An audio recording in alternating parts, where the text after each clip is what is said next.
Hello, welcome back to NFToyz with the Z, baby. Podcast.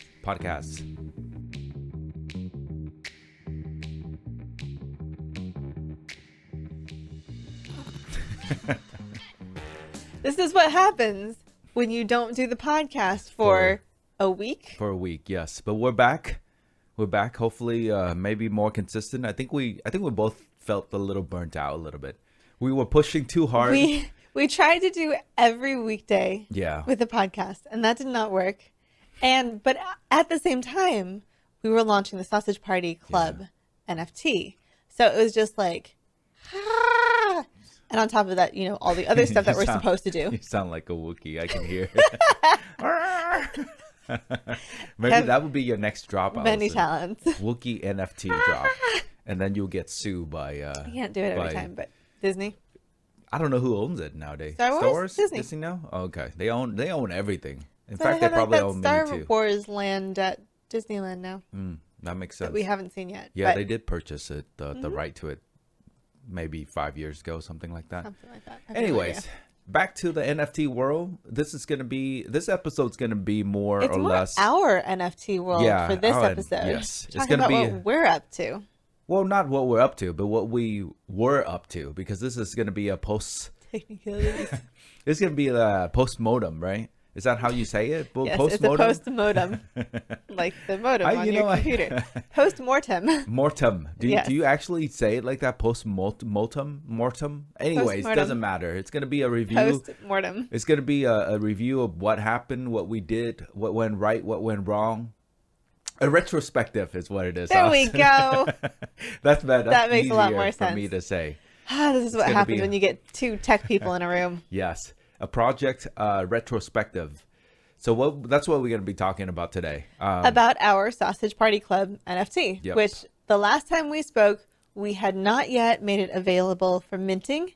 It had been deployed, I think. We didn't even have an episode when we launched it. We got it deployed. Yeah. And then there was so much drama around actually getting it launched and minting and all of that. Yeah. And then we were just like, screw it. We're done with everything. I think we just got we just got. We really were just so tired. We were so tired of everything. And it was just expensive, and we're going to be discussing about that today, obviously. So yeah, last time we were talking about Way, and we were talking about deploying the contract, and how much that costs. So let's review that. Actually, I had to just stay up late. Because we tend to do crypto things around midnight, in the middle of the night. Pacific time. Try to get low gas prices. Yes. That's the goal. It doesn't always work. So, in fact, a lot of the time these days, it doesn't work at all. No, it's just always crowded. But would you say it's still, on average, lower than the middle of the day? Yes, on average, it is lower. So it's still lower. It's just not that low. You know what though? But let's review a little bit about that. Just a quick note on that is, as the network gets more congested, it costs more to do any kind of transaction or any right to the blockchain. It costs more to do that because the gas price is a function of how congested the network is. So that's why we wait. Or usually I wait till late at night where not a lot of people are doing stuff. Then it's like, you think about an analogy, it's like driving the freeway on. Well, what I was going to say is, would you compare it to your electricity bill? Yeah. Does it get more expensive during the day when everyone's using it? Oh, I did not realize that. That's why they have the flex, whatever, when they try to get you to not use your appliances and stuff, is because it's more expensive when everybody is using it. Are you saying that if I am a frugal human being, and I want to be, as frugal as possible, are you saying that, and I'm a coder, an engineer, so I use the computer a lot, are you saying that I should just switch my schedule around and only do coding and turn up all my coding and, equipments and stuff at night and then just go to sleep during the day? So 5 to 8 p.m. is the most expensive. I did not because realize that's when everybody's home from work. Okay. And so it gets more expensive, and because it's a lot more congested. Okay. So that's when when it's all overloaded, Yeah. that's when they want you to not use power and not use your appliances. Right. It's like 5 to 8 p.m. I know that, but I didn't know that it actually costs more. I think it also depends on your electric company. But yeah. I don't know if everybody's does that, and I don't know if ours has always done that. Yeah. But we'll find out. anyways. We'll find out, and then I'll switch my schedule. I'll stop working during the day. I'll just work only at night, and 3 in the morning I'll be coding Makes and sense. stuff like that. It works You both do anyways. electricity and blockchain Ethereum gas price. It works. But anyways, what were we talking about? Gas prices. Gas price. As So a function of congestion. Yeah, so that's why we stay up late at night, and even then we stayed up I stayed up late at night to deploy the contract, because deploying the contract is a massive, call. It's pricey. It's pricey. Even if the gas is cheap, it's still expensive to deploy a contract, because you're asking the blockchain to do a lot of stuff. So even that, it's not only a function, or how much it costs you is partially a function of how congested it is, but also partially a function of how complicated what you're writing to the blockchain is. Right. So if you are just like transferring Ethereum, that's super, super simple. Yeah. Whereas if you're writing an entire contract and deploying, that is much more complicated. That's going to cost a lot more money. Yes. So and minting is like in the middle. Yeah, minting is in the middle, because you're telling you're asking the blockchain to write something to the ledger. So it's not that it's not as bad. It doesn't take as much computational power. But if you're writing an entire set of code, which is what a smart contract is, it's like a little program. You're kind of uploading that to the blockchain, and so it stays up in the blockchain. And also, not all smart contracts cost the same. If your smart contract is more complicated, it's going to cost you more. Yeah. So this is one of those places where they always tell you to keep your code simple, but under ordinary circumstances, it doesn't really matter that much. Because computers they say so fast it does, nowadays. but a lot of programmers are lazy and it doesn't make that much of an impact. But then here, it does make a huge difference, and you can see exactly how much of a difference it's making, because it'll cost you more. Yeah. So with all that said, I waited till I think I deployed mine around midnight, and gas was relatively cheaper. So it's like 50 to 60 way. And that cost me maybe like 0.2 Ethereum or something at the time. So that was like $500 or $600 to deploy just the contract without even minting. So that's just uploading the program to the blockchain. And what you did, if I'm remembering correctly, which is optional, not everybody does this, is you uploaded it with the contract paused, right? Yes. So that meant that the contract was there, but nobody could mint it. Exactly. Which meant that we had to do an extra write to the blockchain to unpause the contract, which costs more money, but that's one of those pros and cons sort of things where if you don't want people to be able to mint right away, it'll cost you a little bit more, but then it gives you a little more control. But then if you don't upload it paused, then anybody can mint as soon as you upload the contract. Yeah. Ethereum is just is getting crazy. And anytime you want to do something to change the contract, like if you want to change the price of how much you're selling them for, stuff like that, it'll cost you. So pretty much every time you want to modify the blockchain or write to the blockchain, it costs money. But reading is free. Reading is free. Hey. There's that, you can read and see who owns this NFT or who owns this contract. And that is free always, except, So when you write, it costs money. And just to clarify for anybody, because I feel like we're kind of aiming this podcast towards people who aren't super, super familiar with all things blockchain. So kind of giving a little bit of an education. Where does this money go? Where does this gas money, who does it go to? So it goes to the miner. Right now, because it's still a proof of work. So each of these Ethereum is proof of work. It's still a proof of work. So each of these miners are a node on the network that kind of does this computational stuff for you. They're all computers. They all do it. They're all trying to solve the problem together, and they're trying to reach consensus, and that's how you get the blockchain, something written on the blockchain. So. And if you were on a proof of stake blockchain, that would mean they still Does do it still go to the? They still do the same thing, but now each of them, instead of miner, you have validator, which they have. So they would be the ones getting the gas, but then it's going to be much cheaper. Yeah. I actually I don't know. I mean, I feel like relatively it may be a little we will bit tell cheaper. you We'll tell as you when soon they switch as over. we work on some other blockchains, because we do have plans for that. Ethereum, I think it depends on the blockchain and how they want to do how they incentivize their validator. So it depends. It varies from different blockchain.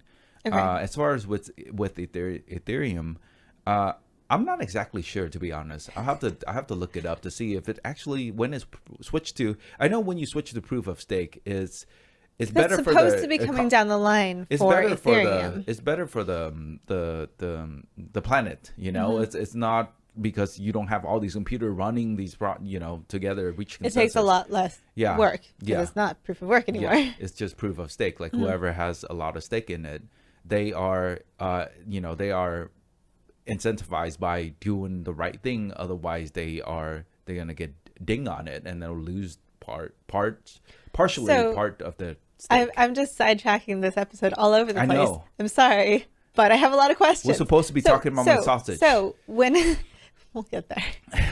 When I know a lot of people have been talking about and participating in staking. Yeah. So that is the proof of stake. So the money that you get for staking is effectively the gas money? Yeah. Like that's your reward for being a staker or having, putting your stake into a validator. So there's different things, that gets into this whole conversation of just, technical stuff that different blockchain has different way to allows you to stake. Like on Solana, you can kind of deposit your stake into a validator, and that validator kind of act on your behalf to validate blocks. Is it the same for Ethereum? Ethereum, I know like a lot of people probably have heard about Coinbase, right? Yeah. Allows you to stake your Ethereum, but that converts them to ETH2? Yeah, it's kind of confusing right now because that whole area is kind of just it's not very fully hand wavy. Yeah, exactly. And Coinbase, the way Coinbase does it is that they have a bunch of validator. You're kind of they yes, in some way, yes, they're acting on your behalf. But Coinbase is a very centralized service where you give them your Ethereum, and then they're just like hand wavy, and then they go and validate stuff and be the staker for you. Okay, so on network like Polygon, you can stake. Solana, you can stake, but I think that is more decentralized because you depositing to a contract that they have, and you still own it, and you can take it out whenever you want, and they will stake on your behalf. Nobody can come and take it. Is what I'm trying to say. But Coinbase is centralized in the way that technically, if they get hacked or something like that, then quite possibly that you're just screwed. Right. So it gets into a lot of, and there's different staking, even in Ethereum, there's different staking options like Lido. There's different company popping up to allow you to kind of deposit your Ethereum and they'll stake on your behalf. I see.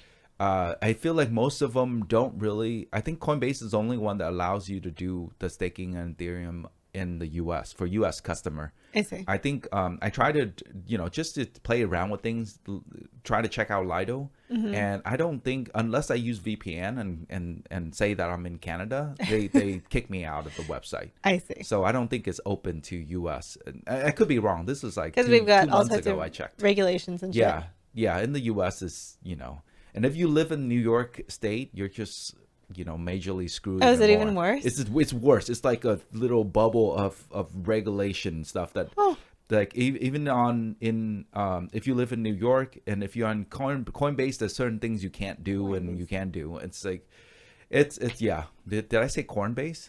You almost did. You're like Coinbase. Same thing. Bitcoin. Yes. They have a lot of Bitcoin and Coinbase. But anyways, wow, that was a big old sidetrack. I'm sorry. I don't even know what I'm talking about successfully anymore. sidetracked this entire podcast. So anyways, back to the cost of all this. Yes. It costs a lot. It's expensive. It's and not only that, we did a bunch of giveaway. Okay, wait. Let's talk about first the process of making it available to mint. So, the process of making it available to mint is that like, what did we run into in between the deploying and then minting? I think the biggest problem was just it was freaking expensive. It was just so expensive, and we just kept putting off. Well, but that's why I want to bring in the that's true. The point of giveaway, because every time we did, we wanted to do the giveaway before we start allowing people to mint. We did the giveaways, and we had some other people that we needed to give some to. Yeah. And we wanted to get that all out of the way before we made it open, available to minting. Even though we had reserves and stuff, like. Also wanted to make sure everything worked. Yeah, that too. That's a big I think that was our biggest thing. It was like, okay, wait, we got to do this. We got to do a testament. We got to make sure things are working before we open it up to everybody. Yeah. So it doesn't just crash and burn. Yeah, and we had to test withdrawal. The analogy I'd like to think of when I deal with these kind of smart contract and NFT is that what I deploy is essentially I deploy a vending machine into the world, and that will allow people to put in their coins, in this case, Ethereum, and then they will get a soda or a toy or something out of it. In this case, they get a little sausage toy. They get a sausage. Sort of, right? But being a vending machine, they deposit money. The vending machine will now accrue, all these coins. Well, first we had to make sure that they could put in their money and get back what they're supposed to get back. Toys, yeah. And then after that, I gotta also make sure that I can go and collect the coins from the machine, right? Because otherwise, make sure you can get your money out. I mean, there's a lot of gotcha when it comes to writing these things, and these contracts are mostly immutable. So paranoid about everything, just like. Because gotta make sure it all works. If you don't have the right function, for example, to allow you to collect the money, you could essentially have people depositing coins into this vending machine, and then you never be able to touch the coins because you have no way to collect the money. So that's also that's something that nobody really tell you. When I got into this whole thing, like a year ago. I was gonna say I still feel like it's so young that a lot of people are still trying to figure everything out. Yeah. So there's not that much information telling you all of the gotchas, all of the things that could go wrong, everything you have to look out for. Because I feel like everybody's just still trying to figure it out and get it working. Yeah. Just like I say many times before, it's like everyone's still just making up shit as we go, and everyone just pretend we know what we're doing, but we don't. I mean, just like us right now in this podcast, we all kind of pretend we know what's going on, but do we though? I mean, sometimes we do. We talk as if we do, but I mean, maybe it's wrong, So don't trust everything we say either. We're doing our best. Yeah, we're just doing our best, reporting what we know. But anyways, coming back to that, we had to mint some stuff, but in order to mint these things, again, every time you write to the blockchain, it costs money. So everything costs gas. So do realize that these giveaways are not free for us to give away. Yeah, they cost money. They cost at least $60 to $100 per, every time we give depending if you can get a good gas price or not. Yeah, so which means I had to wait till late night to do these giveaway, or giving some to friends and stuff like that. So I had to wait. And I think this is part why we didn't do the podcast after the launch, because we keep staying up late. I think that was the problem, is we kept staying up super late, and then we were super tired. Yeah. Because we're just staying up. Yeah. And we also spent a lot of time on TX Street. Oh yeah, TX Street, my favorite website. My new favorite website. Yeah, we'll link it in the show note, but yeah, it's pretty much a graphical representation of how transaction works on the blockchain. We've talked about it before, but it's just a lot of fun to watch your transaction going through, if it goes through. But if it doesn't go through, it's always... And then getting very frustrated, being like, just get in the freaking bus. But it's also fun when it's just barely there, but not there, and then you're just like... Oh no, go back. No, go back. This is never gonna just stay pending forever. So yeah, with that said, it costs $50 to $100 per mint per giveaway. Yeah. So I give away maybe 20. I think we gave away about 20. Yeah. So you think about it, that's $50 to $100 per giveaway. That's I don't know. $1,000 to $2,000. $1,000 to $2,000 plus about $600 for the So that's deploying. So already on Ethereum, this is ridiculous. I mean, maybe for not the people who've been in Ethereum since like 2017 and then they bought it for like $1, then it's like, okay, I'm just going to spend like 50 cents to do this. $1 doesn't matter. But if you are, new to the scene and you're just, converting your dollars into Ethereum and try to do these things, it's just like ridiculous. It's so costly. It's so expensive. And it's just like one of my biggest gripes about Ethereum lately. It's becoming slow and expensive. Slow, and I mean it's always been slow, but it's just expensive. It's just generally expensive. So it costs that much. So if you are planning on getting into NFTs and stuff, be aware of the startup costs, because it's not just free to put your NFT out there. It actually does cost a good bit to get it there. But there are many more options. That's like true. Solana, Polygon, upcoming blockchain, AVAX, Neo, whatever. So I feel like it's definitely gonna be a multi-chain world. Question. I feel like you've touched upon this talking to me before, but I don't think we've talked about it in the podcast yet. But are there services where you can use somebody else's contract to mint your NFTs? And will that cost, like, what's that going to cost you? So that's a good question, because OpenSea does it, right? Right, that's what I thought. Yeah, because they have their own, like, think of it as they have their own vending machine. Mm-hmm. They allow you to put toys in that vending machine. Yeah, to put your own toy in the vending machine. Mm-hmm. But the only drawback to that is now their vending machine, right? Right. So which works for some people, because then now the cost of putting your toy in the vending machine is cheaper than deploying your vending machine, obviously. Right. But yeah, so I think that does save some money, but minting costs, if you're going to give them away, is still probably going to be about the same, right? Because gas is gas. Yeah, because you're gonna have to mint it, and the way they write their vending machine is a little cheaper. It optimizes on certain things, so allows you to do things a bit cheaper than if you're doing your own. But then, like, deployment should be fine. What do you mean by deployment? What I mean by deployment is you're not going to have to deploy a contract if you're using OpenSea, so you're not going to have that cost. But that's what I mean. You don't have to deploy the vending machine. Right. So you're not going to have that cost, but they're probably going to charge you. Yeah, I think something. You know what? I have not done it.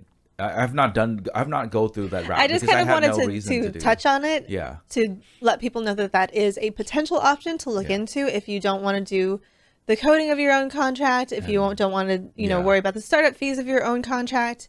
But you're willing to, let somebody else take a little bit of a fee, probably. Yeah. I would assume, like, every time you sell or something. Well, yes. And then,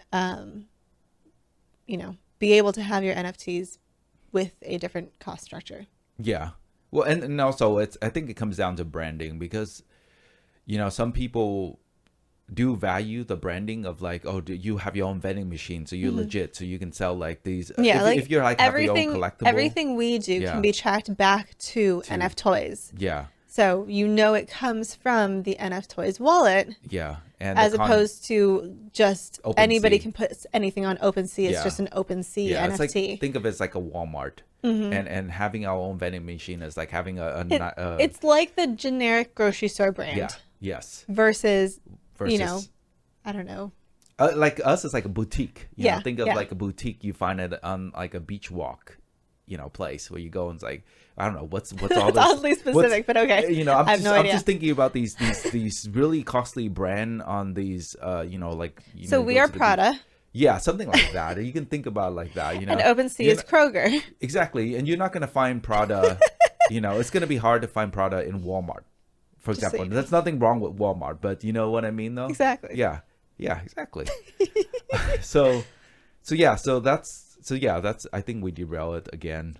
But again, back to the problem is that it costs way too much to do anything on Ethereum nowadays. Yeah. For just normal folks. I feel like that has been our biggest trip up lately. Is just everything is so expensive. So we're always staying up until midnight or later. Yeah.